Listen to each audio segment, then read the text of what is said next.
en la Universidad de Pensilvania y tiene estudios doctorales sobre la misma disciplina, pero en la Universidad de Princeton.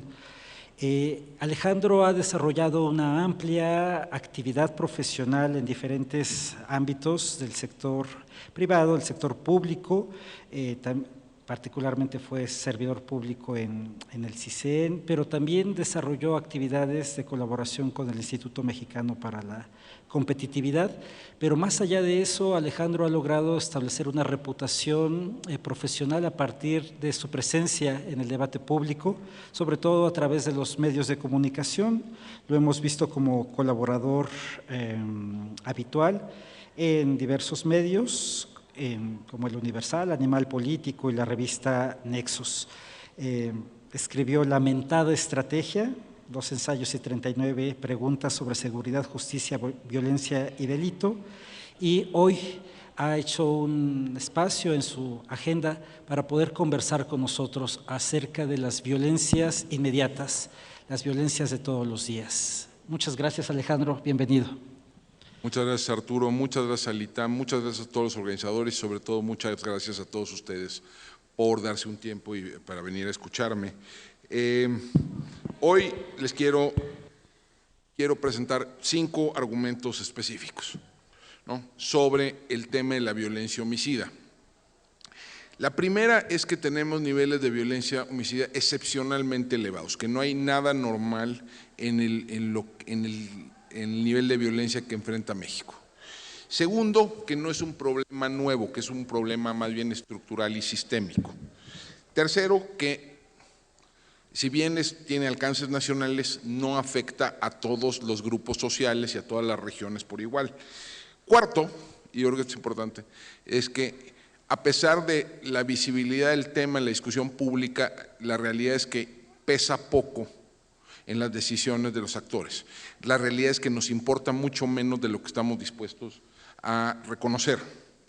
Y por último, quiero argumentar que sabemos mucho menos de lo que necesitamos sobre los resortes de la violencia homicida, que nuestras lagunas en términos de conocimiento, nuestras lagunas en términos de reflexión sobre la materia son muy importantes. Déjenme empezar primero pensando en los niveles. ¿De qué tamaño es la violencia homicida en México? Bueno, el año pasado, según el INEGI, fueron asesinadas en México 36.585 personas. Esos son los últimos datos que dio el INEGI hace un par de semanas. Esto representa una tasa de 29 por 100,000 habitantes. Pero, déjenme poner, comparado con otros países de la región latinoamericana y del Caribe, pues estamos más o menos como de media tabla.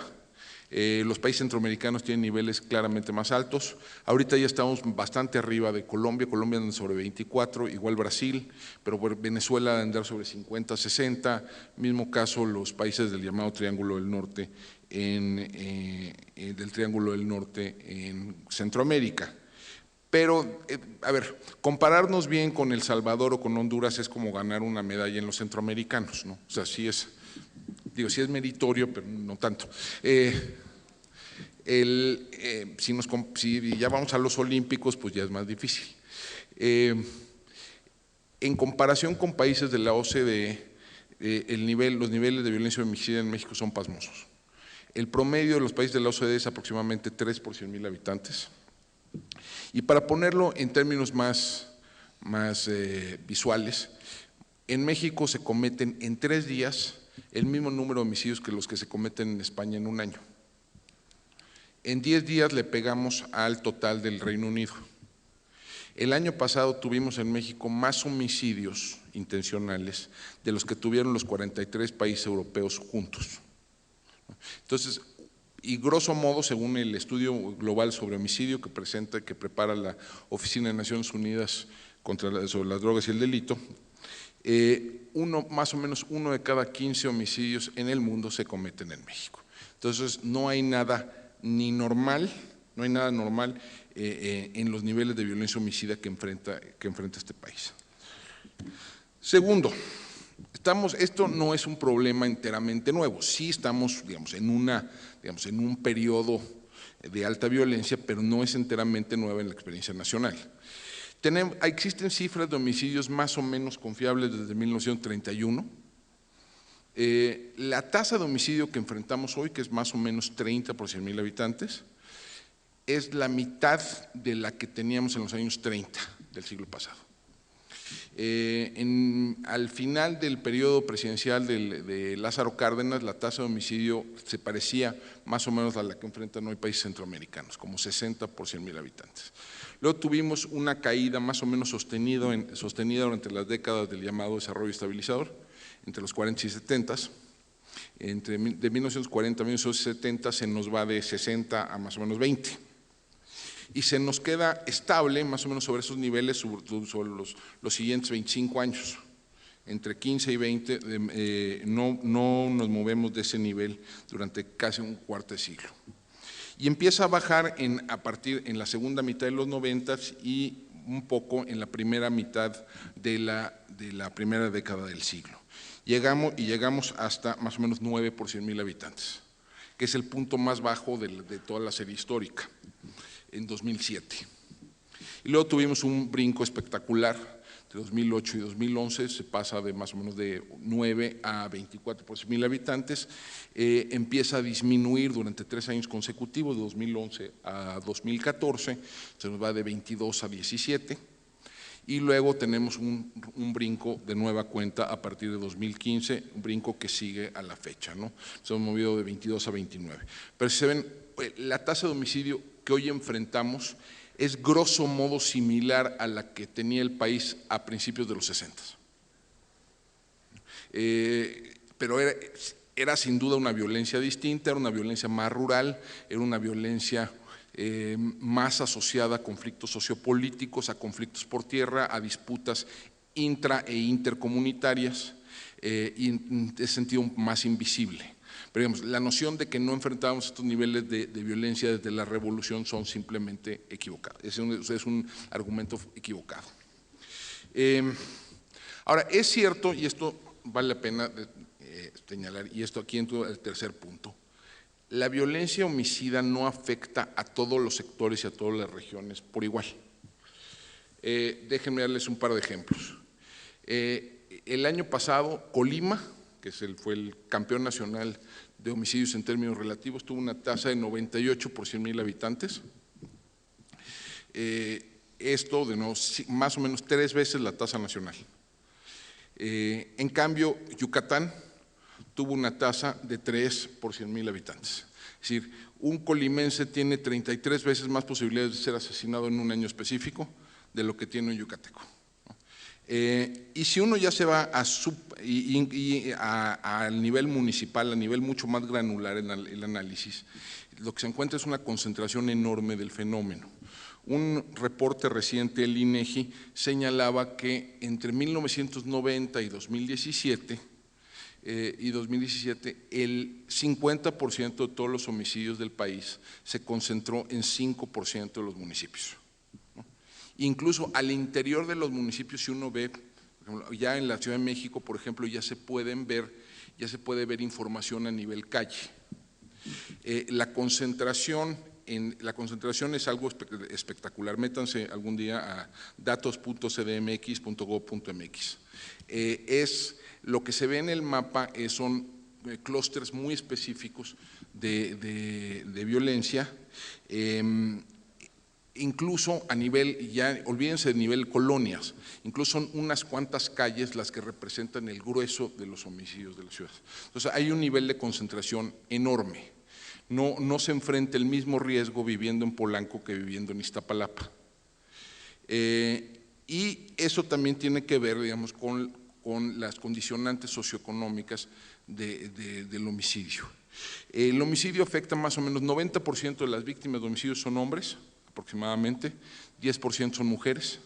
De ese 10%, aproximadamente la cuarta parte son clasificados como feminicidio, muy probablemente significa un subregistro, ¿no?, del número de feminicidios. Y entre los que son víctimas, hay varias características que son comunes. Uno, tienden a ser jóvenes. Más o menos 60-65% de las víctimas de homicidio tienen menos de 40 años. Tienen bajos niveles de escolaridad. 2/3 partes de las víctimas de homicidio apenas concluyeron la secundaria, llegaron a la secundaria como nivel máximo de estudio. Tienden a ser pobres, ¿no? Se encuentran en los niveles, en los deciles de ingreso, los deciles de ingreso bajos. Esto sí tiene, digamos, tiene unas características que son notables. O sea, un joven, o sea, el riesgo de morir asesinado para un joven que vive en Tijuana es infinitamente mayor de lo que enfrenta un señor de la tercera edad viviendo en el Pedregal. O sea, hay, como muchas otras cosas en México, el riesgo de violencia está desigualmente distribuido entre la población.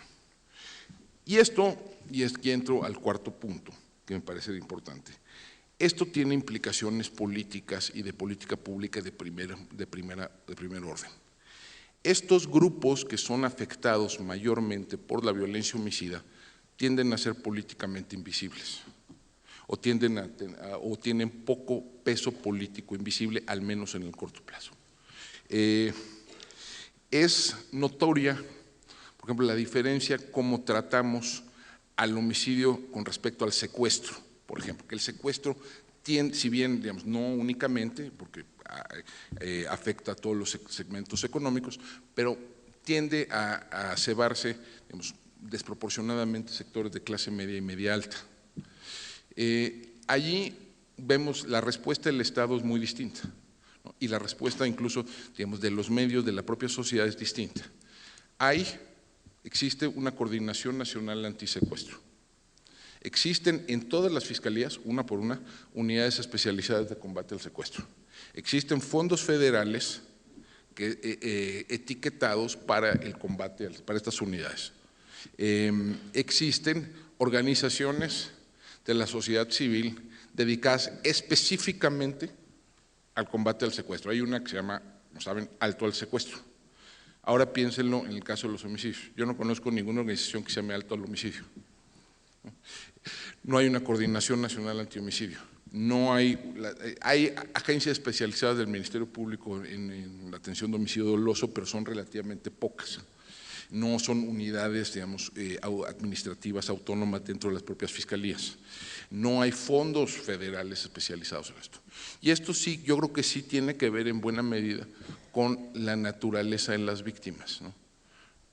¿Quién es la cara visible del homicidio? Yo les puedo, usted piénsenlo y ahí, ¿quién es la cara visible, digamos, del movimiento de víctimas en materia de secuestro? Y es mucho más fácil pensar en voceros específicos. Para el caso del homicidio es mucho más difícil. Esto, por ejemplo, yo creo que quedó de manifiesto en la última semana con el caso terrible que se vivió en Bavispe, Sonora, la masacre en contra de esta familia mormona que tenía doble nacionalidad, ¿no?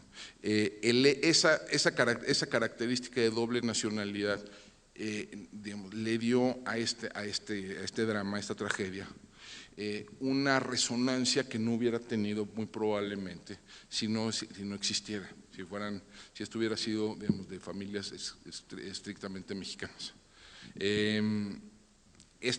O sea, esta brutalidad extrema dirigida en contra de estas víctimas específicas generó una reacción que no hubiera tenido en otra naturaleza, y eso yo creo que sí nos habla, digamos, de cómo procesamos políticamente el tema, ¿no? Es decir, no hay un costo político enorme de no atenderlo, como sí lo hay en otros casos, ¿no? Y entonces esto tiende a no atenderse, ¿no? Pero además yo creo que tenemos un último, y aquí, digamos, es un último punto que yo creo que es importante. A pesar de todo, y a pesar de todo lo que se ha escrito, y a pesar de la visibilidad que tiene a veces el tema en la discusión pública, sabemos relativamente poco sobre los resortes de la violencia homicida.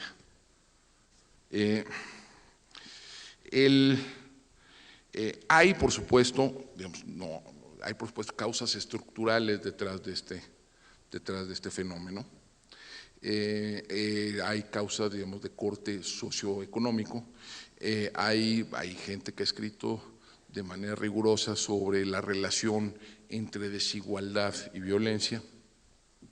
Hay, digamos, factores socioeconómicos que tienden a ser criminógenos. Hay gente que ha encontrado, digamos, correlaciones estadísticas robustas entre, por ejemplo, desempleo juvenil y tasa de homicidio.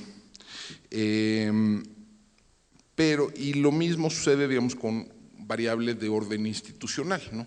Digamos, un hecho notable es la bajísima capacidad del sistema de seguridad y justicia para procesar los homicidios, ¿no? Según un estudio de la organización Impunidad Cero, más o menos se resuelve en el sentido de tener una sentencia condenatoria solo 1 de cada 8 homicidios en el país. En países desarrollados ese porcentaje anda entre 60 y 90% de los homicidios tienden a resolverse. Aquí resolvemos del 5 al 15% de los homicidios dependiendo del año. Pero además hay un dato adicional. Si uno ve la serie, el número de personas procesadas por homicidio los últimos 30 años, bueno, los últimos 20 años que tenemos cifras del secretario ejecutivo, más o menos todos los años tenemos 5,000, grosso modo, 5,000, 10% para arriba, 10% para abajo, personas que son procesadas por homicidio, sin importar el número de homicidios que se cometen. O sea, piensen en ese dato que me parece profundamente revelador, ¿no? ¿Qué es lo que está diciendo? Que esa es la capacidad del sistema, ¿no? Y que llevamos 20 años y no hemos incrementado en la capacidad del sistema para procesar este tipo de delitos complejos, ¿no? Entonces, bueno, la impunidad es un factor, ¿no?, determinante. Pero, digamos, estos son factores estructurales, están allí. No nos explican las variaciones temporales y mucho menos las variaciones de corto plazo, ni nos explican muy bien las variaciones regionales. Sobre el gran disparo de la violencia en el periodo 2008 y 2011 se ha escrito muchísimo y hay una amplísima bibliografía al respecto.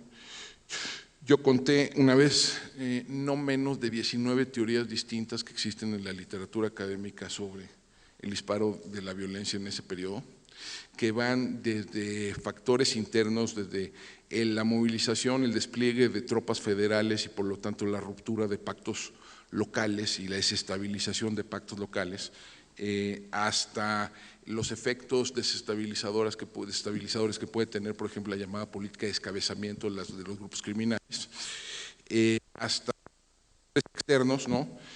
Hay muy buena bibliografía sobre, por ejemplo, el efecto que tiene el final de la prohibición de la venta de rifles de asalto en Estados Unidos sobre los niveles de violencia, sobre todo en comunidades fronterizas mexicanas.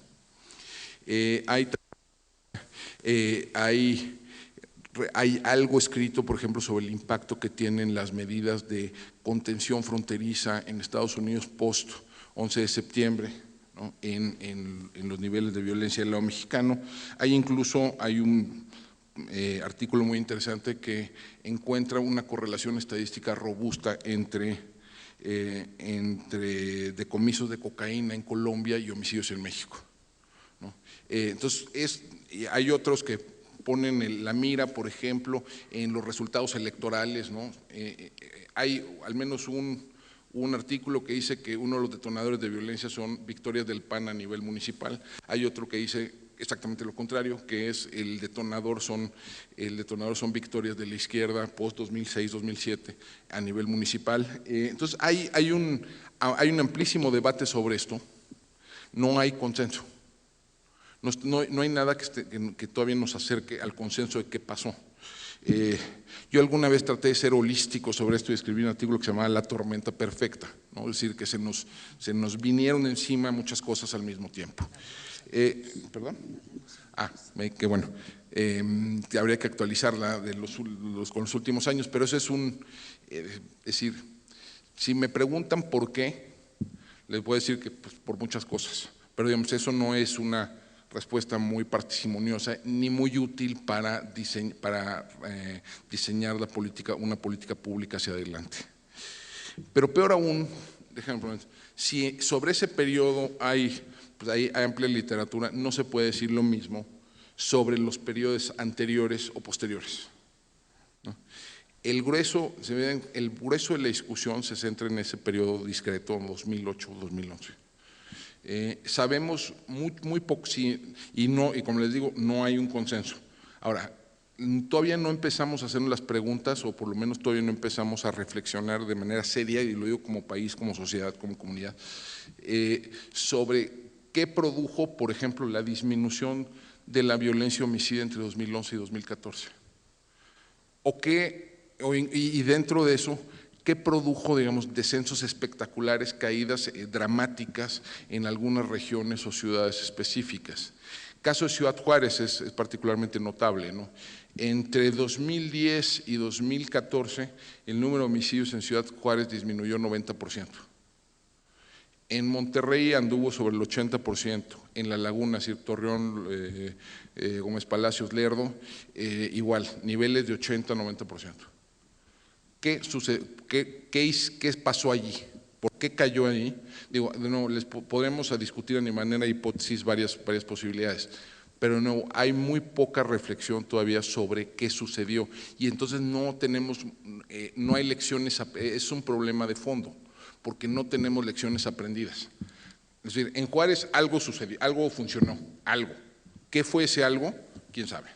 Y eso, de nuevo, para guiar hacia adelante nuestra política pública, pues sí es un problema. Y tampoco, mucho menos, digamos, en esta escalada que hemos vivido de 2015 a 2019, prácticamente no sabemos nada, o sabemos muy poco, ¿no?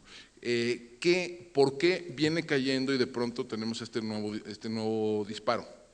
Hay más, y esto creo que reta algunas de las teorías que se fueron construyendo para el periodo previo, para el de 2008-2011. ¿Hay más despliegue federal? Pues no realmente.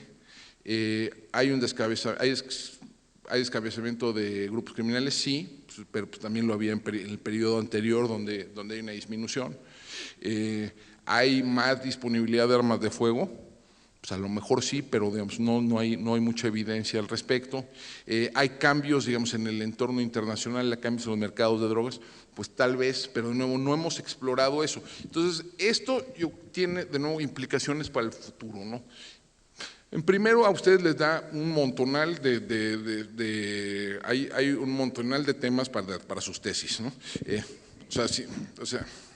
De veras hay… Las lagunas de conocimiento sobre el tema son enormes, y tenemos mucho mejores bases de datos de las que teníamos hace 10 años. Y entonces yo creo que sí hay aquí una agenda intelectual hacia adelante que es muy importante. Segundo, bueno, la pregunta es, entonces, ¿cómo frenamos el fenómeno? ¿Cómo lo detenemos? ¿Cómo nos regresamos a condiciones, por ejemplo, como las que existían en 2007?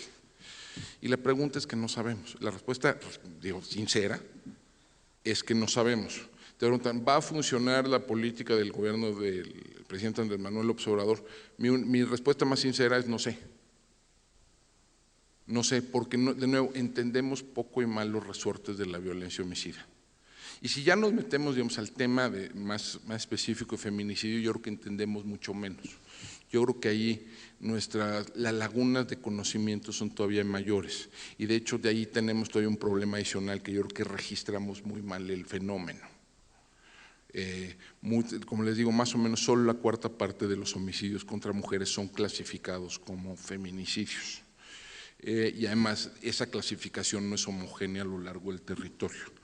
Entonces yo creo que ahí sí tenemos todavía un reto todavía mucho mayor. ¿Qué podemos hacer para enfrentar esta forma extrema de violencia de género? La realidad es que no lo sabemos, ¿no? Yo aquí voy a detener mi plática. No sé si haya, para abrirlo a una conversación, tienen comentarios, inquietudes, preguntas, etcétera.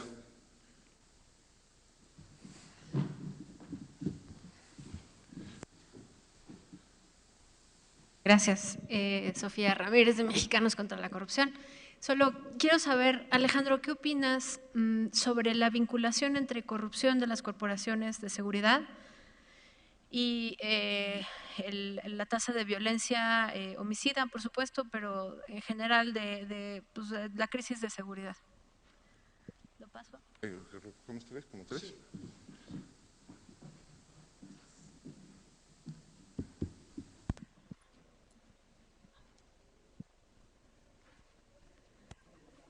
Hay una.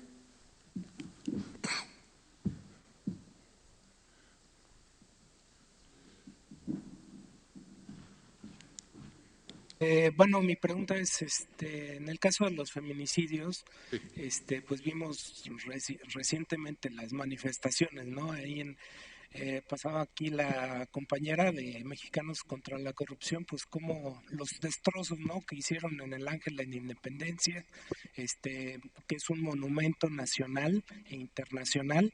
Entonces, desde mi punto de vista, creo que no, más bien tengo esa duda de si estos feminicidios que han sufrido las mujeres, ¿no?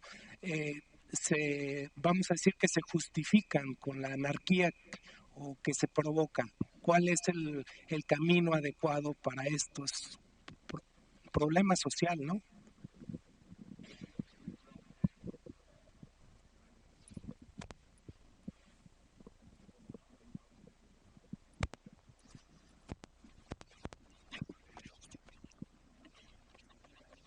Debería, sí.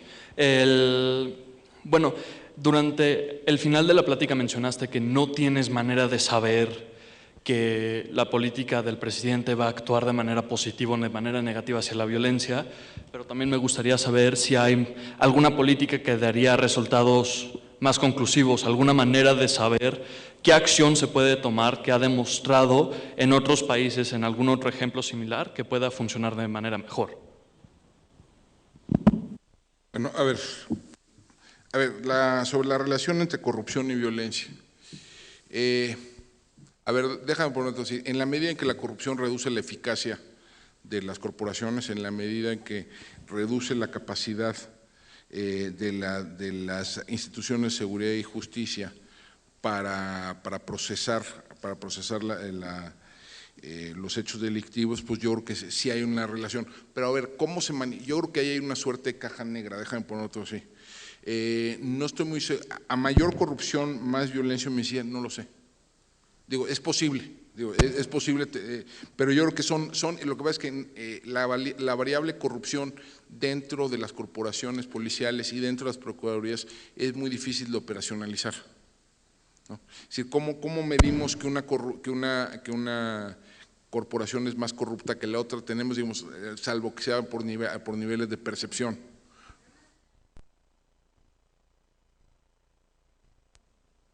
Sí.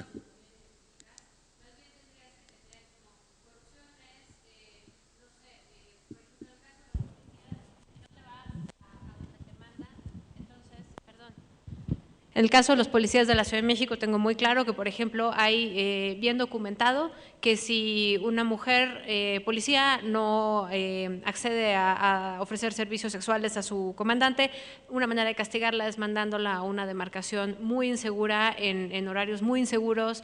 Este es un ejemplo que tengo de alguien con nombre y apellido, pero entiendo la dificultad que necesitas ponerle… no nombre corrupción, sino insubordinación, pago de favores, extorsión, etcétera. Una cosa.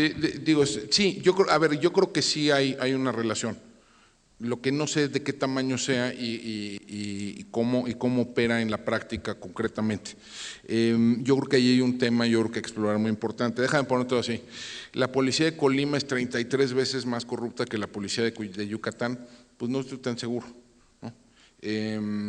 Por dar extremos. Digo, la Ciudad de México, el caso que existe en la Ciudad de México es interesante. La tasa de homicidio en la Ciudad de México, a pesar del ascenso reciente, está a la mitad de la tasa nacional, ¿no? Pues, según algunas métricas, pues la policía de la Ciudad de México tendría más corrupta que la de algunas otras entidades que tienen niveles de violencia más elevados. Entonces, digamos, sí, yo creo que, por ejemplo, habría que entrarle ahí más al tema, por ejemplo, de la corrupción dentro de las fiscalías. la corrupción dentro de las policías de investigación, las policías ministeriales, la corrupción en los servicios periciales, que también es un problema de fondo, ¿no? Pero de nuevo, lo que pasa es que hay una dificultad ahí para operacionalizar un poco la variable, ¿no? Entonces, pero yo sí creo que ahí hay un tema que hay que explorar. Feminicidios. A ver, ¿cómo se atienden los feminicidios? Mira, hay varios instrumentos de política pública que se han ido desarrollando para enfrentar esto. No estoy muy seguro que sean muy útiles, pienso sobre todo en, por ejemplo, las alertas de género. Yo creo que no se ha hecho un estudio sistemático bien diseñado para medir el impacto de las alertas de género. Yo como hipótesis sostendría que tal vez no funcionan muy bien. Tal vez no detonan, no son los detonadores que a veces se supone para enfrentar esto. A manera de también, hipotéticamente yo creo que, a ver, la violencia contra las mujeres es cualitativamente distinta de la violencia contra los hombres y se puede ver incluso en las cifras, ¿no? A ver, por ejemplo, la mitad para los hombres, como 80% de los homicidios suceden en vía pública, en la calle. Para las mujeres, solo 50%. Es un porcentaje mucho más elevado en el caso de las mujeres, sucede en el hogar. Es mucho mayor, por ejemplo, proporcionalmente, mucho mayor el número de mujeres que son asesinadas con un método distinto al de armas de fuego. En el caso de los hombres es casi 70% de los homicidios son con arma de fuego. En el caso de las mujeres es ligeramente abajo del 50%. Hay mucho más homicidios con arma blanca, mucho más homicidios por estrangulamiento o ahogamiento, etc. Entonces eso habla de una dinámica distinta, de una dinámica que es más doméstica, por decirlo de otro modo. Entonces es muy probable que para atender específicamente el caso de feminicidio haya que plantearse una agenda más amplia de atención a la violencia intrafamiliar, la violencia doméstica. En Juárez alguna vez se hizo el ejercicio de poner las llamadas del 911 sobre violencia doméstica y ponerle en un mapa rezagado de homicidios. Había ahí una correlación elevadísima, digamos, desde el punto de vista geográfico. Entonces, es posible que si las policías pudieran estar atendiendo de manera mucho más eficaz y las procuras de manera mucho más eficaz la violencia doméstica, tal vez tendríamos mucho mejores resultados en este tema. Por ejemplo, las órdenes de protección, las órdenes de restricción, hacerlas cumplir son un problema notable en la mayor parte del país, ¿no? Las policías no tienen ni los elementos ni la capacitación para enfrentar ese tipo de problemas, ¿no? Allí también yo creo que ahí hay un área de oportunidad importante. Pero nuevo, mucho de esto lo que tenemos que hacer es ir evaluando este tipo de intervenciones y ver qué funciona, porque lo que pasa es que la realidad es que sabemos relativamente poco. A ver, ¿qué tiene resultados? Mira, no sé, hay un libro muy reciente, acaba de publicar un criminólogo estadounidense que es profesor en la Universidad de Harvard, que se llama Thomas Abt, dedicado específicamente a ofrecer soluciones a la violencia urbana. A la violencia urbana en el medio estadounidense. Algunas de las cosas son propias de ese ejemplo, algunas serían tal vez replicables. Lo que él dice, a ver, de fondo lo que dice es que hay que atender la violencia homicida directamente. O sea, no de manera, porque muchas veces cuando hablamos del tema, le queremos entrar al asunto de manera oblicua. ¿Qué quiero decir por oblicua? No, mira, vamos a hacer un programa de prevención de la violencia y vamos a hacer un parque y vamos a recuperar espacios y vamos a hacer programas de empleo temporal en la zona y eso a lo mejor pega, pero digamos después de varios pasos. Lo que alega Abt es que hay que con mucha de esta violencia, digamos, puedes pensarlo digamos en un modelo casi epidemiológico. Entonces tienes muchas veces que encontrar, digamos, a la víctima cero. Si tú intervienes conflictos de manera temprana, a lo mejor te ahorras una cadena enorme de venganzas y de retaliación. Puedes también, hay varias técnicas, por ejemplo, de intervención en violencia asociada a grupos, ¿no? Que implica una respuesta diferenciada del Estado con los grupos que son más intensivos en el uso de la violencia. Implica también ofrecer de manera diversas, hay diversas intervenciones posibles que combinan lo mismo garrote que con zanahoria, ¿no? Es decir, si quieres seguir en la ruta de violencia, aquí te vamos a procesar de manera excepcional, y si no, pues si estás dispuesto a salir, pues te podemos dar un paquete de beneficios por esto. Pero son programas muy focalizados, muy dirigidos a grupos específicos, a poblaciones muy específicas, que involucran, de nuevo, lo mismo, el brazo represivo y digamos el brazo más social, ¿no? Hay otras experiencias interesantes, un caso poco conocido, pero que tal vez valdría la pena estudiar, es el caso de Ecuador. Ecuador en la última década redujo su tasa de homicidio de 17 a 5 por 100,000 habitantes, 2/3 partes. ¿Qué hay detrás de eso? Bueno, pues digo, hay una reforma policial de largo aliento, muy ambiciosa, y por el otro lado hubo un proceso muy interesante, difícil de ejecutar, de legalización de pandillas. O sea, las pandillas les dan la salida, les dan una salida, es decir, te conviertes en una organización legalmente constituida, ¿no? Te damos una serie de apoyos sociales, en tanto abandones, digamos, la violencia, ¿no? Y pues, en ese contexto específico dio buenos resultados, ¿no? O sea, hay prácticas que se pueden recuperar en varias partes, y que pueden tener efectos notables incluso en corto plazo. Pero de nuevo, muchas de estas intervenciones dependen del contexto, ¿no? Y dependen de las capacidades institucionales que están presentes en el terreno, ¿no? No son fáciles, muchas veces no son fáciles de replicar, ¿no?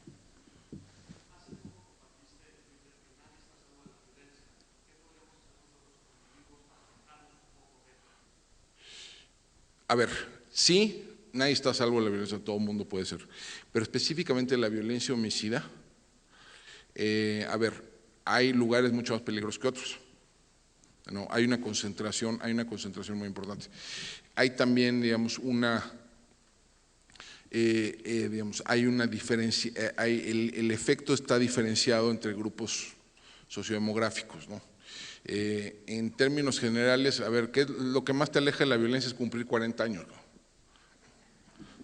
O sea, una vez de allí para adelante ya estás más seguro. O sea, ser joven es un riesgo. Ser joven es un riesgo.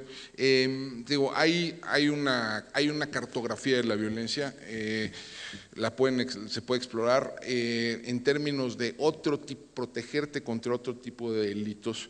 Pues eso, digamos, es plática para otra plática, pero grosso modo no mantengas las mismas rutinas siempre. No seas predecible. Este año creo que hemos visto un debilitamiento institucional muy grande. Cada vez menos gente confía en la policía.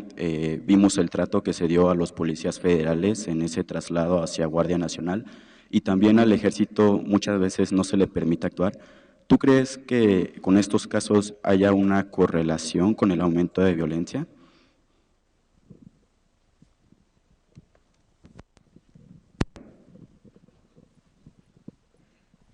Hola, soy Edgar, Ciencia Política, y bueno, en cuanto a esta de violencias evidentes, creo que algo que me causa intriga es saber por qué, si bien mencionaste hace rato, es sobre todo en los medios de comunicación, pues sí se entiende un poco que pues depende de tu nivel socioeconómico, es la difusión que se le da. Pues si te matan es más fácil que se sepa la noticia si perteneces a los deciles altos, ¿no? Pero algo que hemos visto en nuestro país es, en cuanto a los feminicidios, de hecho, pues casi no hemos visto que se les dé tanta difusión. ¿A qué se debería esta indiferencia en cuanto a si te matan eres hombre y si te matan por causas de género, pues ¿por qué no se le da tanta difusión en los medios? Y en otro lado es, sí, hemos avanzado en cuanto a los datos, pero ¿qué tanto debemos de confiar en los datos? Porque hemos visto cómo gobernadores han manipulado las cifras, y hemos visto también, por ejemplo, en cuanto a feminicidios, de nueva cuenta, cómo los no es lo mismo cómo se clasifica un feminicidio en Nuevo León, a Ciudad de México, y hay estados que ni siquiera lo tienen clasificado. Entonces, ¿qué tanto podemos confiar en estos datos? Porque bueno, si bien lo que se mide se puede mejorar, si no podemos medirlos bien y si tenemos instituciones que no los miden, pues, ¿qué podemos hacer en esos casos? Buenas tardes. Mencionó que no se sabe bien qué es lo que ha causado que repunten los homicidios del 2015 al 2019, pero en el 2014 fue la segunda captura del Chapo Guzmán y se puede decir que desde ahí hacia en adelante la política del Estado mexicano ha sido una de desmantelar al cártel de Sinaloa, que había sido el cártel hegemónico por casi una década. Y de ahí que repuntan muchos de los homicidios en zonas rurales y en ciertas ciudades del norte del país. Yo lo pregunto más que nada porque quiero saber qué tan correcta o qué tanto podemos confiar en la praxis de lidiar la violencia con violencia, siendo que en la mayor parte de los casos en los que se ha usado el aparato punitivo del Estado contra estos cárteles, lo que pasa es que nomás se disemina la violencia y al ser más desorganizada también suben otros grupos delictivos como el cártel Jalisco Nueva Generación, que puede que tenga otros códigos de moral, que puede que sea más violento, más anárquico, y de todos modos se toman estas políticas públicas sin pensar en las consecuencias a fondo. A ver, sobre la relación en la confianza en las instituciones. A ver, allí sí, por ejemplo, sí se ha hecho un trabajo interesante en el caso de Morelia, donde en la medida en que, por ejemplo, crece la confianza en la policía municipal, sí empieza a haber disminuciones. Crece la confianza de la población en su policía, aumenta la percepción de seguridad y en el margen disminuyen homicidios. Entonces, en la medida en que la policía y las autoridades tienen más información, más inteligencia sobre lo que está sucediendo en la calle, en esa medida sí puede haber un efecto en el mediano plazo. ¿En qué medida? O sea, eso, pues, pero sobre todo eso pega, digamos, en el ámbito local, ¿no? O sea, no está de más recordar que los homicidios son del fuero común, ¿no? Y que el grueso, salvo excepciones, el grueso de los homicidios son investigados por las fiscalías de los estados. Yo creo que es ahí donde habría que hacerle, en qué medida facilitamos la confianza en estas instituciones de corte local, tanto en las policías como en las fiscalías, porque yo creo que es ahí donde están los mayores déficits, ¿no? Sobre feminicidios y datos. A ver, sí, en efecto, yo creo que las víctimas de feminicidio están invisibilizadas en muchos sentidos, ¿no? Y muchas veces además son criminalizadas, ¿no? Ex post también es un dato lamentable, ¿no? En el cual se busca culpar a la víctima, es que estaba vestida de tal modo, es que cómo se atreve a salir a tal hora, es que porque no se cuida, es que no,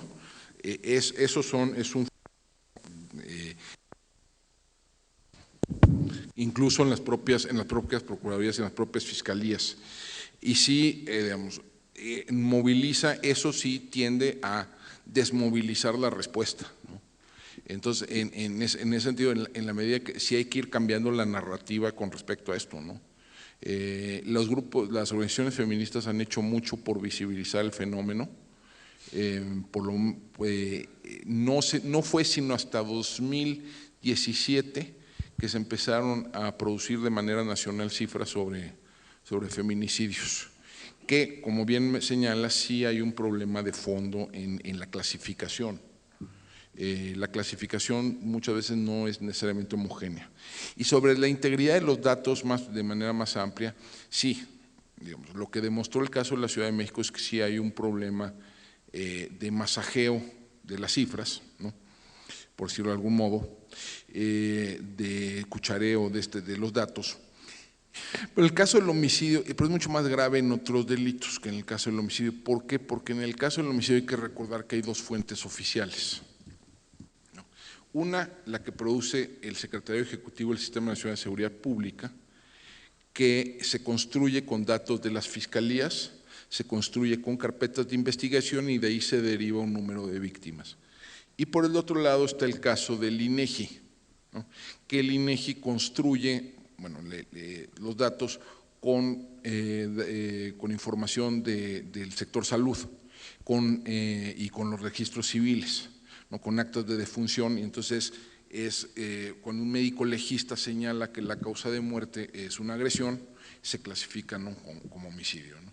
Entonces es mucho más, digamos, hay un contraste ajeno a las procuradurías en el caso del homicidio, cosa que no sucede en el grueso, en los otros delitos, con la única excepción de robo de vehículo, que allí hay el espejo son las aseguradoras, ¿no? Entonces, digamos, sí hay una cifra negra, indudablemente. ¿De qué tamaño? Muy difícil decírtelo, pero yo creo que ciertamente menor, mucho menor de lo que hay en otros delitos. Y también hay una cosa que aquí vale la pena destacar. Hoy México es el único país de la OCDE que publica información de incidencia delictiva mes a mes, ¿no? Entonces, digamos, hay muchos más ojos puestos en el tema de lo que había hace una década, por ejemplo, ¿no? Y entonces, digamos, el cuchareo se vuelve mucho más complicado de lo que era hasta hace unos años, ¿no? Eso no quiere decir que no haya muchas áreas de mejora potencial en la generación y procesamiento y análisis de datos, pero yo creo que estamos en una situación mejor de la que estábamos en 2008-2009. Sobre el cártel de Sinaloa y la política de descabezamiento. Déjame preguntarte, a ver, ahí creo que el problema con esa hipótesis, que es decir, la captura del Chapo desestabiliza el cártel de Sinaloa, con lo cual genera un vacío de poder y por lo tanto un conflicto y por lo tanto violencia, es que si tú ves la geografía de la violencia en estos años 2015 para acá, pues no es precisamente la donde uno ubicaría el cártel de Sinaloa, ¿no? De hecho, Sinaloa tuvo 4 años, Sinaloa mismo tuvo 4 o 5 años consecutivos de caída en el número de homicidios. Entre 2014 y 2018 tuvieron varias caídas consecutivas. El caso de Durango, que digamos que es otro de los estados donde ha habido una presencia importante de ese grupo específico, también es el estado milagro, casi por antonomasia. Coahuila, que digamos la frontera sobre todo con la laguna había sido una zona de conflicto, digamos, del cártel de Sinaloa con otros grupos criminales, igualmente pues es una zona que no ha visto este repunte. ¿Dónde hemos visto el repunte? Pues en lugares como Guanajuato, por ejemplo, ¿no? Que Guanajuato pues es una lógica distinta. Puebla, Oaxaca, sobre todo el norte de Oaxaca, zonas donde tradicionalmente no había presencia del cártel de Sinaloa. Y sobre la política de descabezamiento más amplio, creo que sí, hay una literatura amplia, hay una bibliografía amplia sobre los efectos desestabilizadores que tiene la captura de cabecillas del crimen organizado. Básicamente produce 3 efectos, ¿no? Uno, puede generar un conflicto sucesorio. Segundo, genera, digamos, un proceso de fragmentación, es decir, donde había una se vuelven varias. Y tercero, genera vacíos de poder que pueden ser aprovechados por otros. Todo eso es cierto. Bueno, yo creo que sí es más o menos robusta la bibliografía sobre ese tema, aunque sufre de un problema que es difícil de manejar, que es quién es exactamente un capo, ¿cómo defines capo? Y básicamente lo que te responden quien ha escrito sobre esto, pues es quien me dice la autoridad. Pues la pregunta es, pues realmente era o no era, ¿no? Porque además capos, lo que se llama capo, pues han sido relativamente pocos, ¿no? O sea, el universo, la N es bastante limitada, o sea, todos los demás casos son personajes más o menos segundones. Y sobre eso se ha construido un poco la teoría, ¿no? Y además yo creo que hay 2 elementos que yo creo que vale la pena considerar a la hora de decidir si vas o no vas por un personaje de esta naturaleza, ¿no? Uno, digamos, es de carácter ético, ¿no? Estas personas deben vidas, o sea, hay procesos legales en curso, ¿no? Hay denuncias, hay vidas que se han perdido, ¿no? O sea, tienes que tener un argumento muy potente de interés público para no perseguir a una persona con esas características. Y segundo, yo creo que además hay un elemento, digamos, de corte estratégico que por lo menos habría que considerar, que es, si el Estado manda el mensaje de que pasado cierto nivel de prominencia, pasado cierto nivel de importancia en el submundo criminal, no vas a ir tras una persona, todo mundo va a querer superar ese umbral. O sea, si eres suficientemente importante, no te voy a perseguir porque tu captura se generaría demasiada inestabilidad. Pues entonces lo que llama es un problema de lo que llamaban too big to fail. Todo el mundo quiere llegar al punto donde no te van a querer capturar, ¿no? Entonces, y eso puede, ¿cómo llegas a ese punto? Pues a plomo limpio, ¿no? Entonces, ahí por lo menos habría que considerar eso en la ecuación, ¿no? ¿Algo más? Última pregunta. Una última. Última pregunta. Cuando salgo tarde de la escuela, me da mucho miedo. Camino muy rápido y me siento segura hasta que pongo el seguro de mi departamento. Mi pregunta va, ¿cuándo vamos a poner más atención a la educación que necesitamos como sociedad en vez de alejar las armas de las personas? ¿Me lo repites? Creo que no entendí bien. ¿Me repites tu pregunta, por favor? Sí. Creo que tiene mucho que ver la educación que estamos recibiendo. Y más que nada, mencionó lo de alejar las armas de las personas y de cómo en Estados Unidos. Sí. Pero creo que si es un problema doméstico, el caso de los feminicidios, entonces ya no podemos atacar a las armas, tenemos que atacar más a fondo, que es a la educación. Sí, bueno, ponértelo así. Sobre todo en el caso de la violencia de género, le tienes que entrar por varias vías y con múltiples herramientas de política pública. La visibilización del tema es uno, muy importante. La introducción de estos temas en algunos programas educativos, yo creo que también puede tener algunos efectos, pero son efectos más bien de largo aliento, ¿no? De largo plazo. En lo inmediato, yo creo que habría que programar a las policías o empezar a generar respuestas mucho más eficaces a las llamadas de violencia doméstica que tenemos hoy. O sea, es decir, cómo intervenir cuando hay una llamada de auxilio de ese tipo, cómo intervenir cuando hay una orden de restricción, cómo intervenir cuando hay una orden de protección. Ahí hay unas carencias monumentales de las policías, ¿no? Entonces, sí, o sea, sí hay que educar, digamos, a las personas, sobre todo a los hombres, ¿no? A conducirse de otro modo. Pero digamos, los efectos de eso pues van a tomar tiempo, ¿no? Claro, pero lo que estamos hablando es a corto plazo para poder resolver el problema ahorita, pero ¿no sería bueno invertir para que, como dice, a largo plazo ya no sucedan este tipo de cosas? Sí, digamos, sí, pero yo creo que ahí habría que ser selectivo, ¿no? Porque no todo funciona, déjame ponértelo así, no todo lo que está clasificado como prevención social del delito funciona, ¿eh? De hecho, yo te diría que la mayor parte de los programas que son clasificados como prevención social del delito o prevención social de las violencias tienden a ser ineficaces o por lo menos no hay evidencia de eficacia. O sea, sí, pensemos en intervenciones para enfrentar esto en el largo plazo, pero sí hagámoslo, digamos, basado en evidencia y mediante un proceso de evaluación que nos permitan ir dando luz sobre lo que funciona y lo que no funciona. Alejandro, mil gracias, mil gracias. Se ha dado una panorámica muy precisa, puntual como siempre. Y mira, yo quiero entregarte este reconocimiento, casi firmando un pacto para que se actualice La Tormenta Perfecta y comprometerte a que nos regales esa actualización para la revista Estudios.